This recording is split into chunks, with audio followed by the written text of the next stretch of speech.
안녕하세요. 안녕하세요. 잘 지내셨죠? 안녕하세요. 반갑습니다. 일단 오늘 다 처음 보시잖아요. 맞아요. 심사위원으로도 활동 되게 많이 하시거든요. 교수님을 한 10년, 12년 만에 제가 슬쩍 쳐봤어요, 구글에. 또 혜린님께서 또 감사하게 또 저희 노래를 또 픽을 안 해주셔가지고 너무 서운했다. 힙합 담당이 아니어가지고. 아, 그래요? 제가 괜한 오해를 했나봐요. 죄송합니다. 감사합니다. 네네.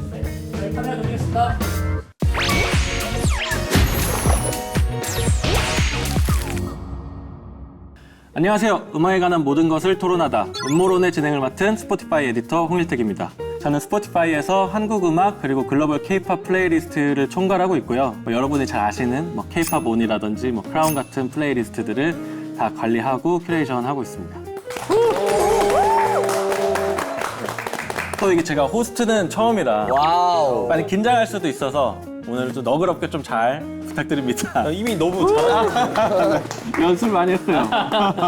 그럼 오늘 음모론 첫 에피소드를 빛내주신 이제 분들을 소개할 차례인데요. 촬영이 조금은 저는 마음이 편한 게 저희가 술자리에서 음악 얘기를 할 때 저는 굉장히 재밌게 음악 얘기를 했었거든요. 그래서 여기서도 이렇게 편하게 음악 얘기를 같이 할 수 있는 든든한 지원군이자 우리나라 최고의 트렌디한 프로듀서 그루비룸 모셨습니다. 네, 안녕하세요. 그루비룸 규정 아이온입니다. 안녕하세요. 그루비론 휘민 그리고 한대음 수상 프로듀서 레일 모시피쉬입니다.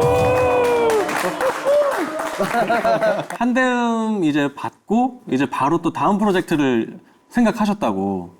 쇼미더머니에서 되게 퍼블릭 에너미 리믹스가 이제 래퍼 아티스트들이 이제 리믹스를 해줬는데 되게 반응이 좋았어가지고 사람들하고 이제 조금 더 즐기면 좋겠다라고 생각을 해서 이제 발매를 아마 나와 있을 거예요. 네, 많이 들어주세요. 여러분 많이 들어주시기 바랍니다. 심사위원으로 활동하고 계신 평론가분이십니다. 네, 저는 음악 콘텐츠 기획도 하고 음악 평론도 하는 조혜림이고요. 다들 엔잡러라고 많이들 이야기하는 그런 평론가입니다. 반갑습니다.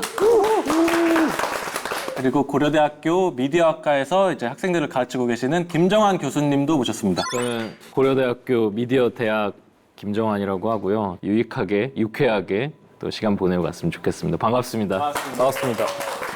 김정환 교수님은 중요한 역할을 하고 계시는 게 글로벌 엔터테인먼트 학부라고 외국인들이 한국의 엔터테인먼트 산업을 배우러 오는 거예요. 그 학생들 보면서 오히려 좀 많이 배우고 있는데, 그러니까 이게 우리가 이제 해외 팬덤 얘기를 하는데 이 친구들은 그게 너무 좋아갖고 공부까지 하겠다고 와 있는 친구들이잖아요. 그래서 업이 잘 돼야 이게 우리가 이런 친구들도 계속 들어오고 이게 계속 다 이제 선순환 구조가 되겠다는 생각이 들어서 아티스트들이 내는 새로운 앨범들도 열심히 업데이트를 하려고 부단 노력하고 있습니다. 역시 근데 교수님이시네. 한번 말씀하시니까 갑자기 강의 듣더니 딱 들어가네. 저희 타이틀에 대한 얘기를 잠깐 해보려고 하는데 저희가 되게 많은 라운드 테이블, 뮤직, 저쩌고 하다가 음모론으로 짓게 됐어요. 근데 타이틀이 왜 음모론으로 된 거예요? 음악에 대한 모든 것을 토론하다. 잘 지은 것 같다. 진짜. 진심이신가요? 딱, 좋잖아. 미쳤사 같은 느낌이에요. 약간 그렇죠.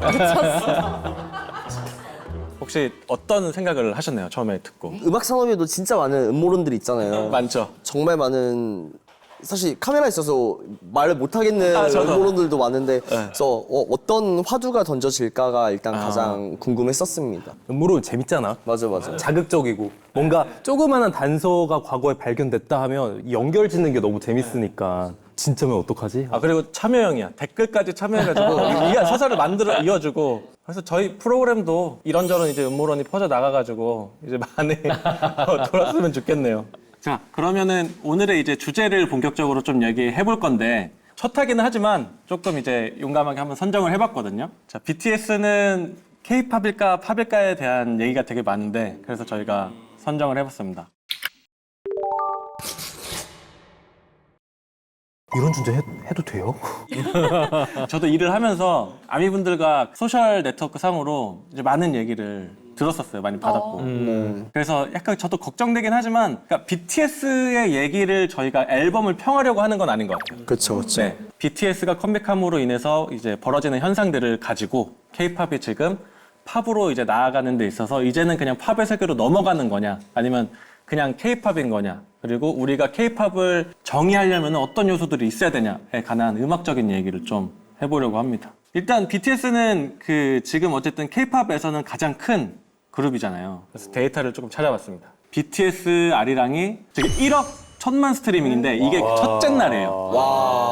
첫날 스트리밍이고 근데 사실 K-팝 그룹끼리는 뭐 어느 정도 차이가 날 수도 있다고 치는데 테일러 스위프트는 2억 5천만이고 1등인가요, 테일러 스위프트가? 1등이요. 그래서 BTS가 이제 넘지 못한 가수는 테일러 스위프트밖에 없는 거예요. 대박. 그 스포티파이도 네. 팝인지 K-팝인지 카테고리를 이렇게 분류하잖아요. 네네. 일등님은 어떻게 생각하세요? 그 앨범 발매할 때 그 메타데이터 넣으시잖아요. 네. 아, 우리 앨범은 힙합이야, 아니면 뭐 K-팝이야. 그럼 일단 그거를 1차적으로 저희가 받아요. 그거를 이제 반영을 해야 되고 2차적으로는 에디터들이 이제 들어봅니다.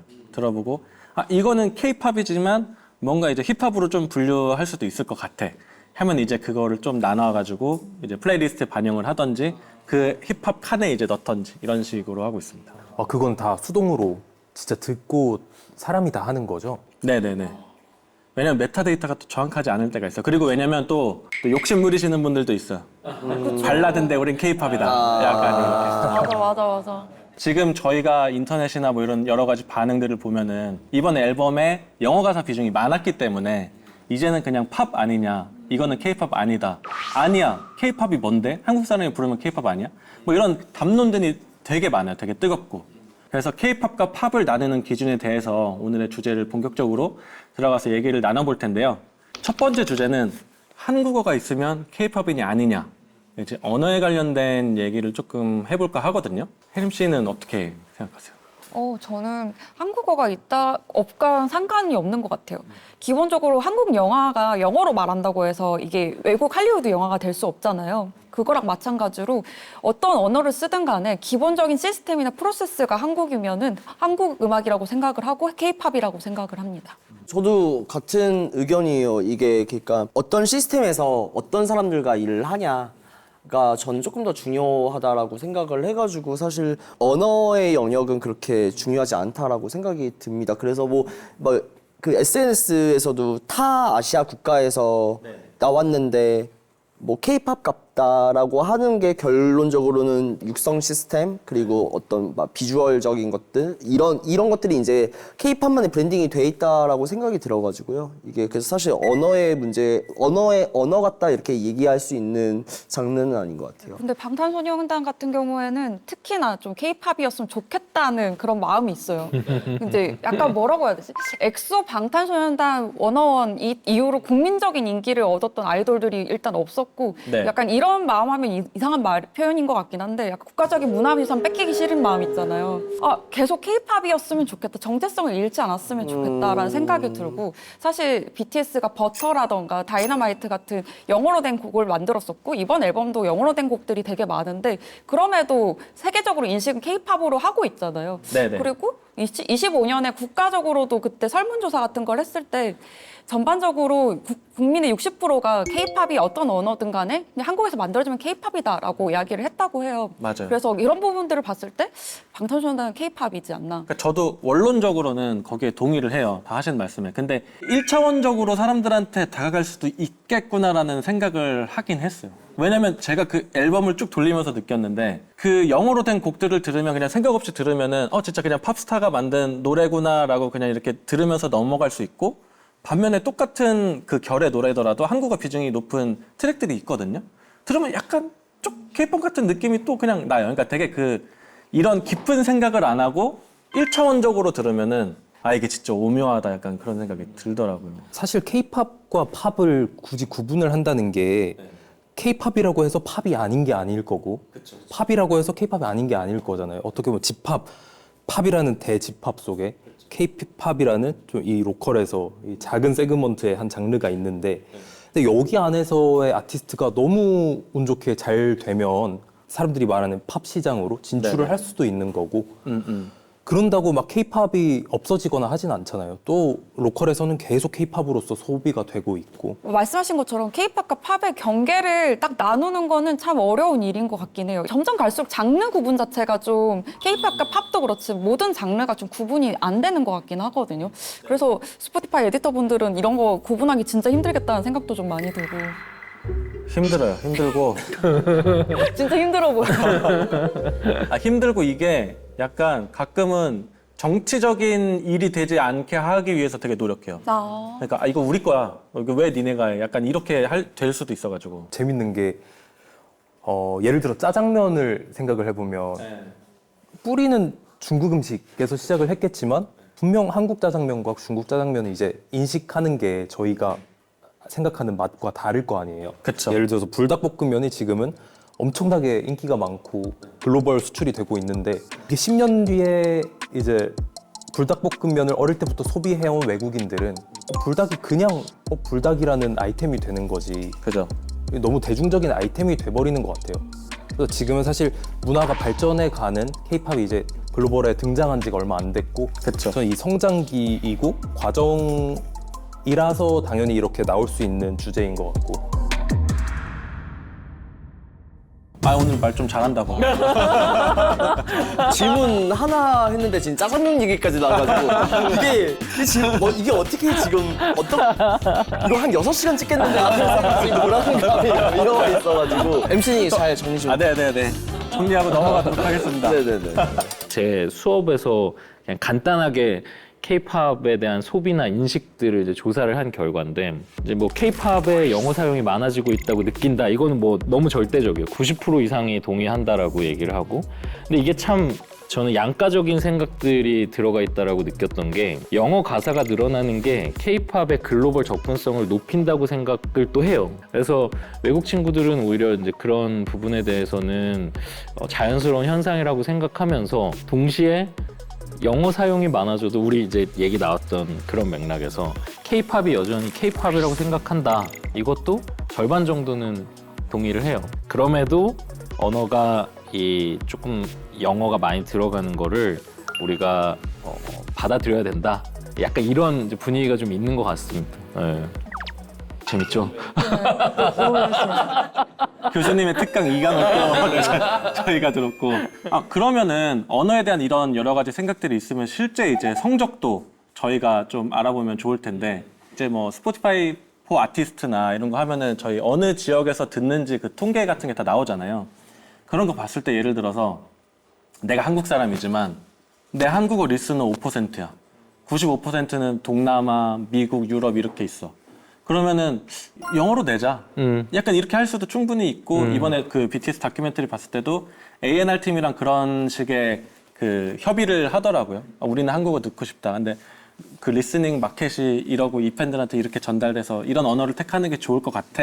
라고 해서 전략적인 부분도 이제는 좀 들어가게 되는 것 같습니다. 그 사실 비슷한 얘기를 최근에 이제 기획사에 계신 분들이랑 술 먹다가 얘기를 들었는데 소비하는 그 데이터들이 쌓이면서 그런 방향성에 대한 전략도 좀 생기는 것 같다는 생각도 또 들긴 합니다. 네. 근데 사실 저는 이거는 너무 당연하게 기업의 그 진짜 이익적인 논리로 아까 뭐 불닭볶음면도 나라마다 뭐 함량과 이 기호에 따라서 이게 다 다르고 뭐 자동차도 이제 여기 다르고 저기 다르고 그리고 예를 들어서 제가 기업을 하는데 이 아티스트의 소비자 리스너들이 10중에 9명이 영어권이면 당연히 거기에 맞춰야 된다고 생각을 하거든요. 네, 아까 교수님 말씀하신 것처럼 매출이 20% 는다.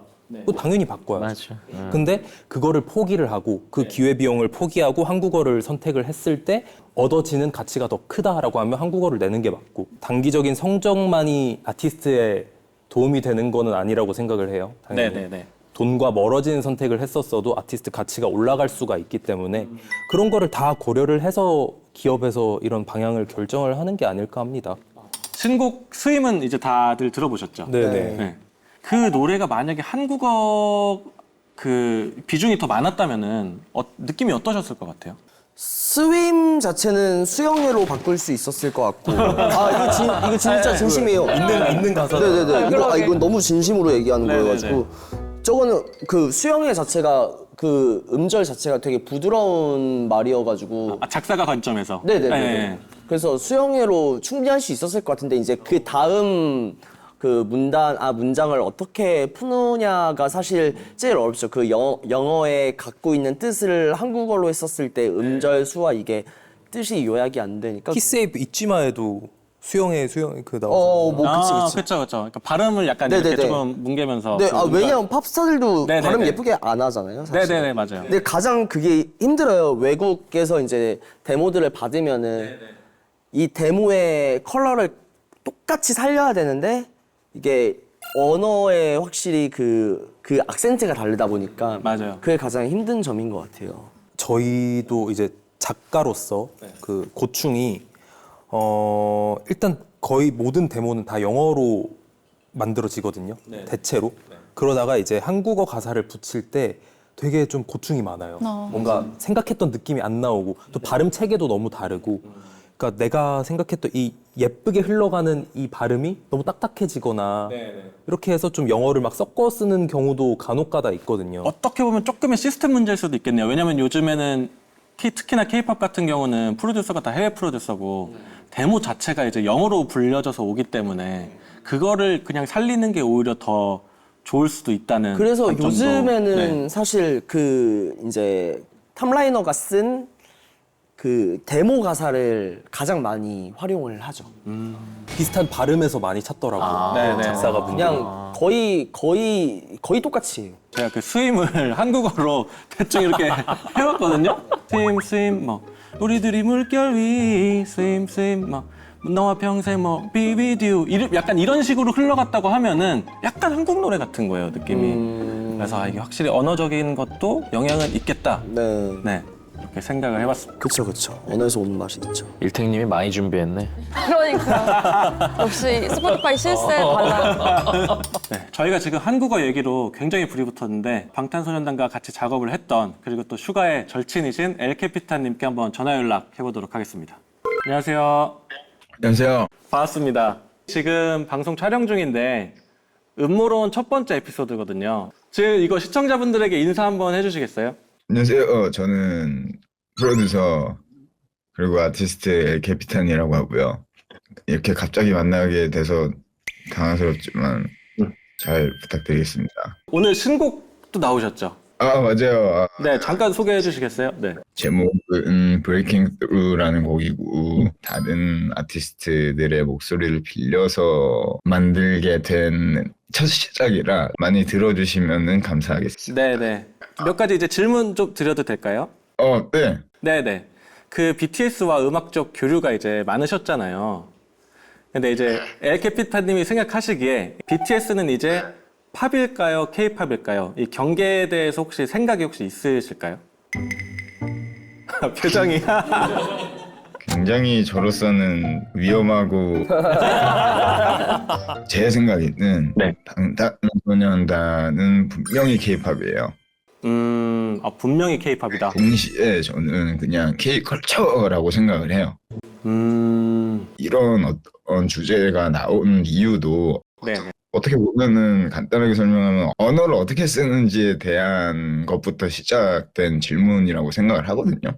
아, 캐피타님은 언어를 되게 중요하게 생각하시네요. 훨씬 더 빠르게 확산될 수 있고 그들이 훨씬 더 빨리 이해할 수 있고 네네. 그리고 더 많은 사람들이 쉽게 공감을 할 수 있게 하려면은 저는 전략적으로 그 언어를 선택하는 게 맞다는 입장이에요. 네네. 그래서 제가 하고 싶은 말은 언어는 정체성이라기보다는 그냥 표현 방식 중에 하나고 전략이라고 생각을 해요. 아, 네네, 알겠습니다. 아니 근데 저 조금만 더 얘기해도 돼요? 왜냐면 이런 네네. 지금 위험한 주제로 네네. 제가 지금 대답을 하고 있는데 네네. 이왕 말할 거면은 그냥 다 얘기해야지 제가 욕을 먹더라도 후회가 없을 것 같아가지고 이거 끝나고 저희 카톡으로 제가 전화할게요. 따로 제가 전화할게요. 아 좋아요. 네, 좋죠? 네. 한번 초대를 해야 되는 거 아니에요? 재밌으면은 고정하겠다고 저희가. 오. 저도 꼭 봐야겠네요. 형 진짜 보기로 했었었는데. 다른 이야기도 해볼 수 있을 것 같은데 한국인이 만들거나 불러야 케이팝이다. 약간 언어에 대한 얘기를 했었잖아요. 그러니까 예를 들어서 지금 왜냐면 케이팝 그룹 중에서는 다국적 외국인들도 굉장히 많단 말이에요. 한국인이 불러야만 케이팝일까요? 아니면은 케이팝의 어떤 그런 시스템과 맥락을 갖고 있다면 케이팝으로 볼 수 있을까요? 저는 네.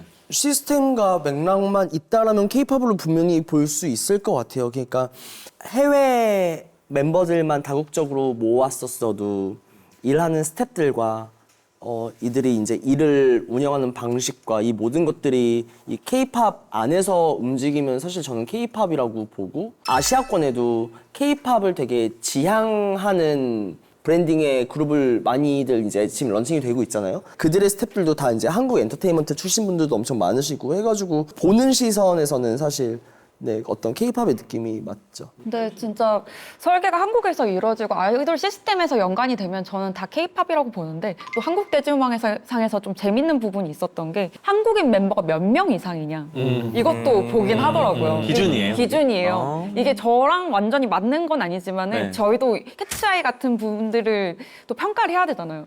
근데 한국인 멤버가 한 명밖에 없는데 이게 한국인 그룹이냐 이거에 대해서 진짜 논의를 많이 했었어요. 그래서 한국인 멤버가 3명은 이상은 돼야 되지 않냐. 뭐 이런 기준으로 이야기하시는 분들도 있어가지고 이걸 참 나누기가 쉽지가 않다. 진짜 어려운 부분인 것 같아요. 저희 학생들한테 좀 물어봤었는데 이것도 굉장히 그 동의를 하더라고요. 어떻게 보면 평론가님 말씀하신 것처럼 외국인 비중이 높아도 K-팝은 여전히 K-팝이다. 이것도 한 71%가 동의한다. 그리고 이게 조금 저는 의외였는데 작곡이나 프로듀싱을 해외 인력이 주도해도 K-팝이다. 이것도 80%가 동의를 하더라고요. 이게 저는 약간 처음엔 반대로 생각을 했었는데 오히려 그런 부분들도 이 친구들은 어떻게 보면 그 안에 이제 스프릿이 사실 정체성이나 이런 게 우리의 시스템이 이제 녹아 들어가 있다라고 생각을 하는 것 같아요. 그래서 점점 아티스트가 무엇을 지향하고 본인이 무엇을 선언하는지가 되게 중요한 것 같아요. 본인이 K-팝이라고 하면 K-팝인 거고 본인이 팝이라고 하면은 아 팝을 지향하는구나라고 이해하면 될 것 같다는 생각도 들어요. 굉장히 흥미로운 관점인데 저희가 한국인이 만들어야 K-팝일까에 관한 지금 얘기를 하고 있잖아요. 근데 이번 BTS 앨범 그 크레딧 만든 제작진도 어떻게 보면은 거의 이제 외국 프로듀서들이 많은데 말이 안 되는 맞아요. 깜짝 놀랐어요. 근데 해외 그 학생들의 입장에서 보면은 그냥 상관없다. 예. 어쨌든 예. 그들이 K-팝을 표방하고 우리가 생각할 때 K-팝이라면은 K-팝이다라고 생각한다. 휴민 씨가 말씀하신 거는 어쨌든 제작진까지 장르 구분을 짓는다고 말씀을 해주셨잖아요. 프로듀서나 아니면 엔지니어나 뭐 이렇게 작업 같이 하실 때도 많으실 네. 텐데 어떤 관점에서 하시는 건가요? 아니면 그냥 뭐 실력만 있으면은 이게 되게 양면적인 느낌이 있는 것 같은 게 결론적으로 뭐 믹스를 할 때도 마스터링을 할 때도 이 사운드 질감에 대한 레퍼런스가 외국 노래고 그래가지고 근데 결론적으로 이거는 나왔을 때 K-팝이어야 되는 거고 너무 그런 양면적인 게 있는 것 같아요. 근데 사실 진짜 그 현역에 있는 플레이어들은 아 이건 팝이다 K-팝이다 아무 신경 안 쓰거든요. 사실. 네. 맞아요. 아무래도 어쨌든 이 믹싱이나 뭐 이런 것들이 해외에서 진행된다고 해서 이들이 팝이 되고 싶어서 그들과 작업하는 건 아니잖아요. 결과적으로는 글로벌 스탠다드에 맞춰서 그냥 최상의 퀄리티를 뽑고 맞아요. 싶어서 그들과 작업을 하는 거다 보니까 얼마나 더 나은 음악을 만들 것인가 이게 주제인 것 같아요. 맞아요. 그러면 이제 마지막 주제입니다. 한국식 팬덤이 있어야 K-팝이다. 이거는 어떻게 생각을 하시나요? 교수님이 지금 방금 웃으셨는데 아 이게 참 네. 어려운 것 같은데 이게 우리가 갖고 있는 그 팬덤 문화는 좀 다르다는 생각이 드는 게 일단 기본적으로 아까도 잠깐 그런 얘기가 나왔지만 우리는 관계 중심으로 이 문화가 시작이 된 것 같아요. 그래서 예를 들면 예전에는 그냥 단순히 따라다니던 그 어떤 그러니까 팬의 그 문화가 그냥 단순히 팔로우하는 팔로워였다면 지금은 같이 시간을 보내고 뭐 약간 같이 육성하고 뭔가 내 에너지를 들여서 관계가 돈독해지는 거잖아요. 그래서 그렇기 때문에 더 기대도 많이 하고 더 실망도 많이 하고 그러니까 마치 그냥 이 연인 관계의 그 관계에서 뭔가 기대하고 내가 시간을 쓰듯이 열정적으로 그런 관계들에 대한 기대가 행동으로 연결되는 게 아닌가 그런 생각이 들긴 합니다. 저도 비슷하게 생각해요. 어쨌든 다른 팬덤이나 아니면 해외 팬덤들은 좀 수평적인 느낌이 있거든요. 뭐 같이 놀자, 같이 하자 뭐 이런 느낌인데 우리나라는 딱 보면 되게 밀착형이잖아요. 생활 밀착형이어서 버블도 보내고 위버스 하고 막 이렇게 쪽지도 보내고 이렇게 하면서 내 생활에 밀착돼 있는 느낌이 있어가지고 네. 그것도 그렇고 또 팬덤들이 공연을 가면은 떼창을 하고 응원법이 있잖아요. 응원법까지 사실 공연의 하나라고 볼 수 있고 요즘은 원격 시스템으로 응원봉도 다 색깔도 같이 바꿔야 네, 그쵸. 되고 이런 것들이 있잖아요. 그래서 공연의 완성이 결국에 보면 팬들이기도 하거든요.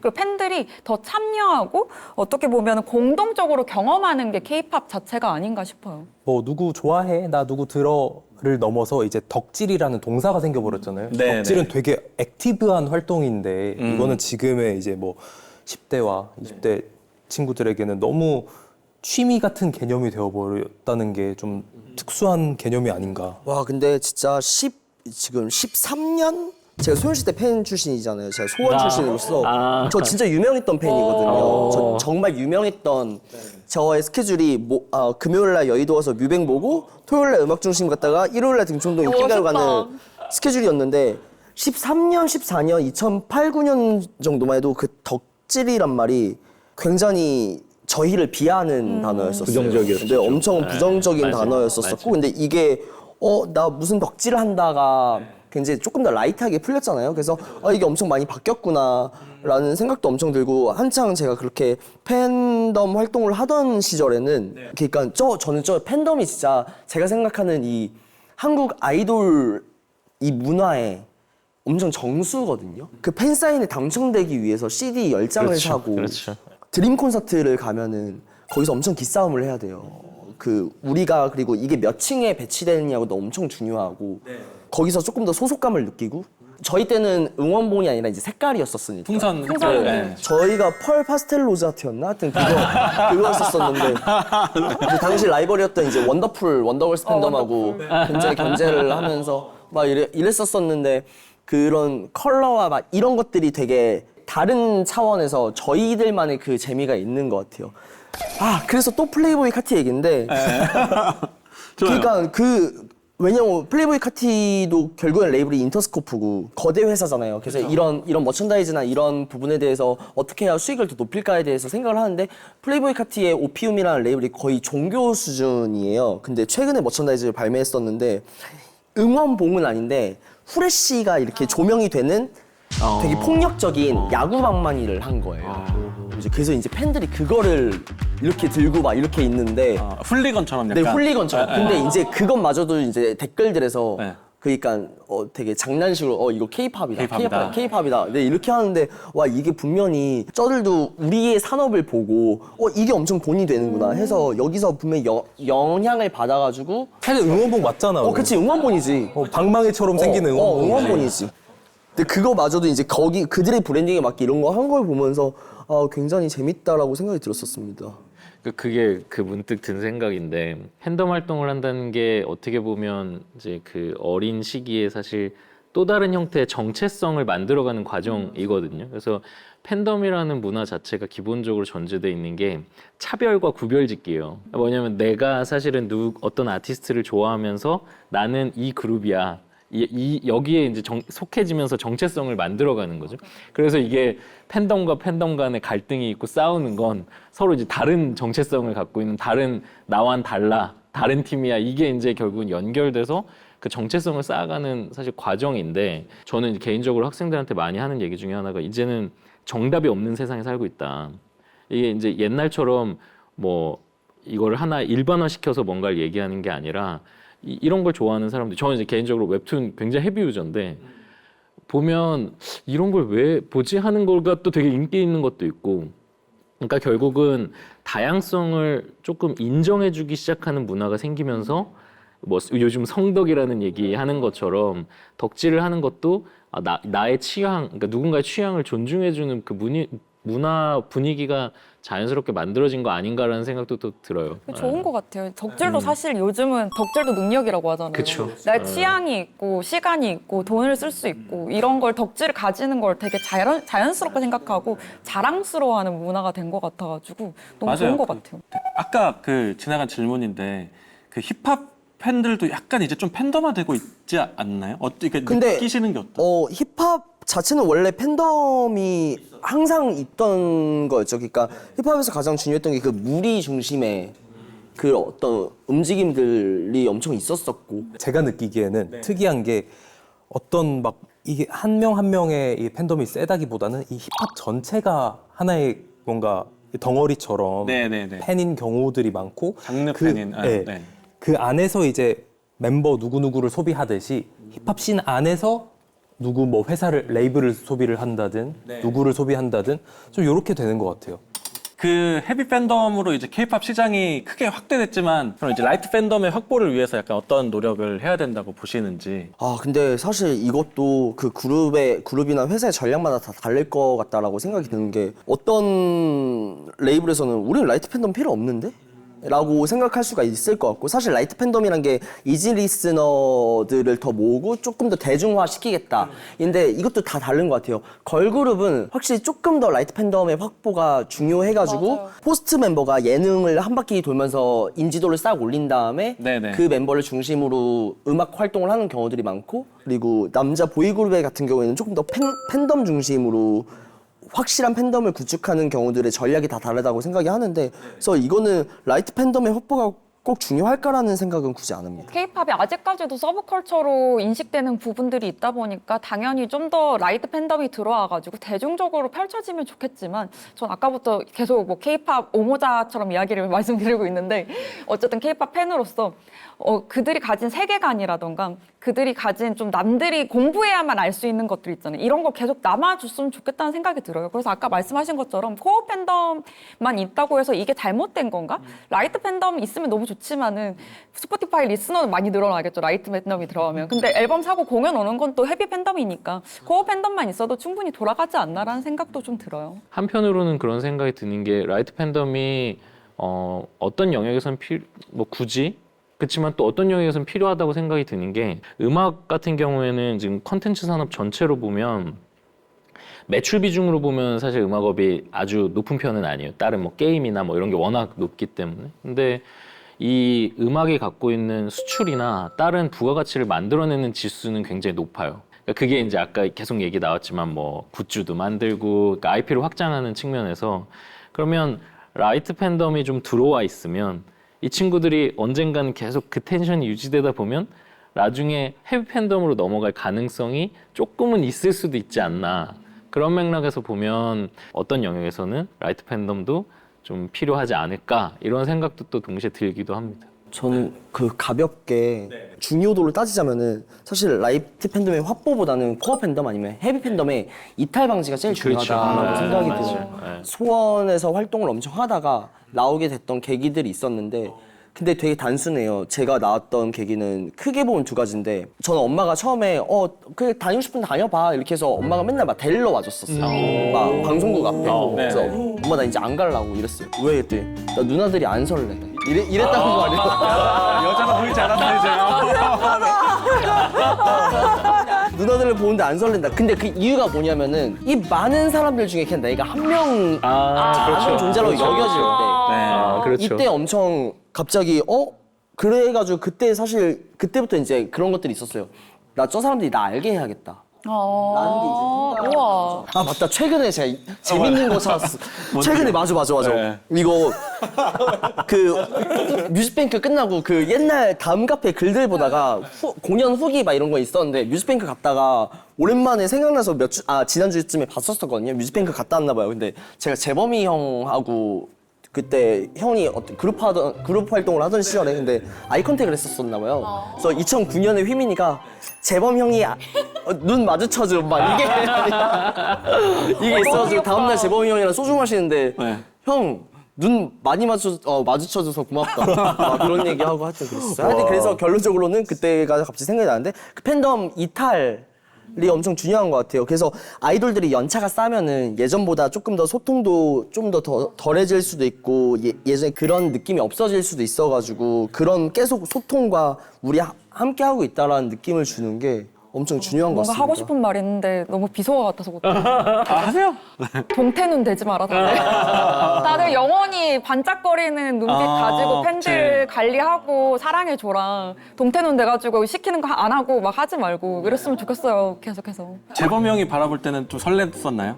그때요? 네. 그랬었을 것 같아요. 제목은 너무 멋있었으니까. 아, 그쵸. 근데 사실 되게 중요한 포인트라고 저는 생각하는데 저는 이제 제가 사실 몇 년 전에 탈덕 연구를 좀 했어요. 오. 덕질 그만두는 친구들 인터뷰를 해서 심층 인터뷰. 왜 네네. 그만두나 내가 좋아하던 아티스트가 갑자기 이제 사회적인 물의를 일으켰거나 뭐 그게 최악이에요. 그게 사실 그렇지. 그러니까 이유는 여러 가지가 있는데 그 갈등 중에 하나가 이게 아까 이제 팬덤이 관계 기반이라는 얘기를 했는데 아티스트와의 관계도 물론 뭐 중요하지만 팬덤 내에서의 그 갈등이나 그 어려움을 호소하는 경우가 생각보다 꽤 있더라고요. 글로벌 팬덤들이 같이 들어와 있잖아요. 그러니까 그게 이제 문화적으로 더 어려워지는 거예요. 그래서 어떻게 그 코어 팬덤을 어떻게 계속 우리를 위해서 돈을 쓰고 시간을 쓰고 이 관계를 유지하게 해줄 수 있는가가 사실 전 제일 중요한 포인트라고 생각을 합니다. 저도 이제 마지막 제 생각을 덧대자면은 지금 우리가 지금 K-pop 데모넌터스가 지금 대박이 났잖아요. 근데 어렸을 때는 그 동양 문화 하면 닌자였어요. 표창 뭐 이렇게 하고. 맞아. 근데 이제 지금 애들이 크면은 뭔가 동양을 생각하면 한국 김밥 라면 생각할 것 같은데요. 제가 어렸을 때 그 닌자 생각했던 것처럼 뭐 사무라이나 그래갖고 이런 K 뮤직도 되게 중요하지만 그 교수님도 이제 많이 말씀하셨지만 K 뮤직이 사실 해외에서 우리나라 봤을 때 아마 이미지상 3위인가 그래요. 1위가 푸드고 2위가 뷰티고. 그래갖고 이런 산업들하고도 좀 연결 많이 해서 이제 이미지도 한국 생각하면 어떤 이미지가 떠오르는지. 왜냐면 점점 영역이 블러해지고 있잖아요. 점점 뭐가 뭔지 옅어지는 이제 시대니까 그런 색깔을 저희가 좀 잘 찾아갔으면 좋겠습니다. BTS의 음악이 팝일지 K-팝일지 언어부터 팬덤 문화까지 다양한 관점으로 이야기를 나눠봤는데요. 사실 이거는 정답이 없는 문제이기 때문에 저희가 이 방향으로도 가고 저 방향으로도 가고 굉장히 길게 얘기를 해봤던 것 같아요. 이야기를 나눠보고 처음이랑 생각이 좀 많이 바뀌신 분도 있으실 것 같은데 재미로 그냥 투표 한번 해볼까요? BTS는 K-팝이다. 완장했잖아요. 우리 사실 손 안 댈 줄 알았거든요.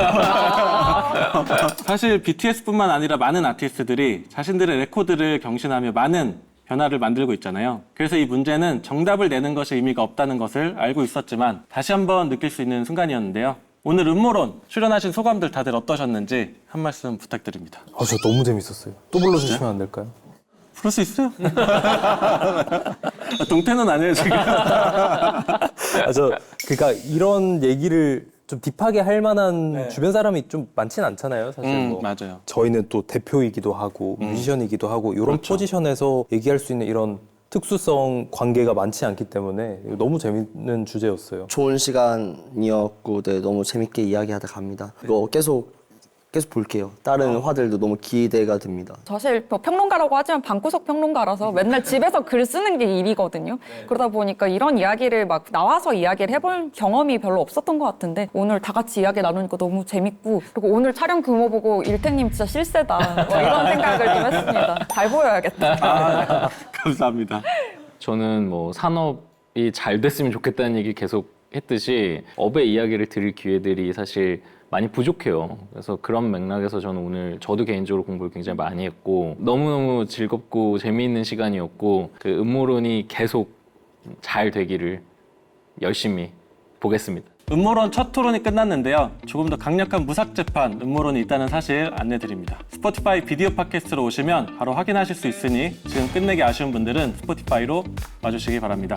마지막으로 월드 투어를 시작하는 BTS를 향한 새로운 음모론을 하나 남기고 가면 어떨까요? 저는 뭐 음모론이라기보다는 지금 BTS 분들이랑 촬영을 했어요. 촬영을 했고 BTS 분들이 그 촬영하실 때 제 폰을 쓰셨거든요. 일단은 제 폰을 팔고 싶고 BTS 분들도 K-팝의 중요한 아티스트로서 BTS도 나올 수 있다? 그러니까 그냥 음모론이 됐으면 좋겠습니다. 오늘 음모론 함께 해주셔서 정말 감사하고요. 그럼 저는 다음 음모론을 들고 다시 오겠습니다. 감사합니다. 감사합니다. 수고하셨습니다.